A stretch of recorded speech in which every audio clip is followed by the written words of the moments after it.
Se concentrer sur les objectifs. Série de 2 livres. Écrit et raconté par Libroteca. Le pouvoir de la concentration. La clé du succès. Écrit et raconté par Libroteca. Le pouvoir de la concentration. La clé du succès. Chapitre 1. Définition de focus. La concentration est essentielle au succès. En fait, elle peut entrer dans la même catégorie que l'ambition, la motivation, le leadership et d'autres forces motrices du succès, mais elle ne reçoit pas nécessairement l'attention qu'elle mérite.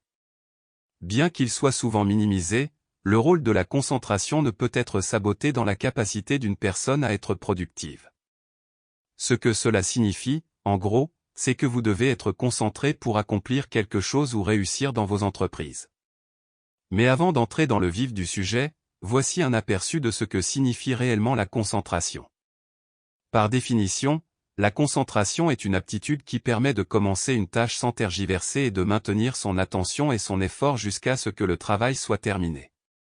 C'est une compétence qui vous permet non seulement de prêter attention aux choses sur lesquelles vous travaillez, mais aussi d'éviter les distractions qui entravent le travail que vous essayez de faire. En fait, la concentration est si importante pour accomplir quoi que ce soit que vous ne pouvez pas penser sans concentration. Lorsque vous entendez parler de choses comme la perception, la mémoire, l'apprentissage, le raisonnement, la prise de décision et la résolution de problèmes, vous savez que rien de tout cela ne peut être réalisé avec succès si vous ne vous concentrez pas. À l'inverse, un esprit vagabond vous rendra moins efficace dans votre travail et votre productivité en souffrira. Cela compromettra également la qualité de votre travail et entraînera des résultats non optimaux.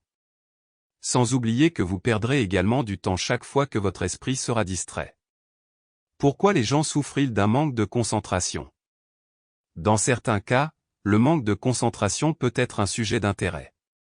Prenez la liste des tâches quotidiennes, par exemple. Vous n'avez peut-être pas envie de travailler sur tout ce qui figure sur la liste, mais vous devez quand même le faire pour progresser. Dans ces cas-là, vous pouvez vous retrouver bloqué, coincé à faire quelque chose qui ne vous intéresse pas. Votre seule contrainte peut être le sentiment que vous devez terminer le travail pour passer à autre chose.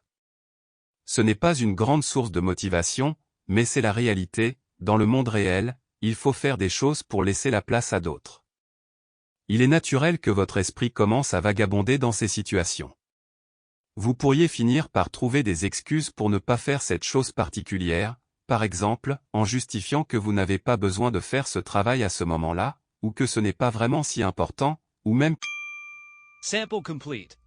Ready to continue?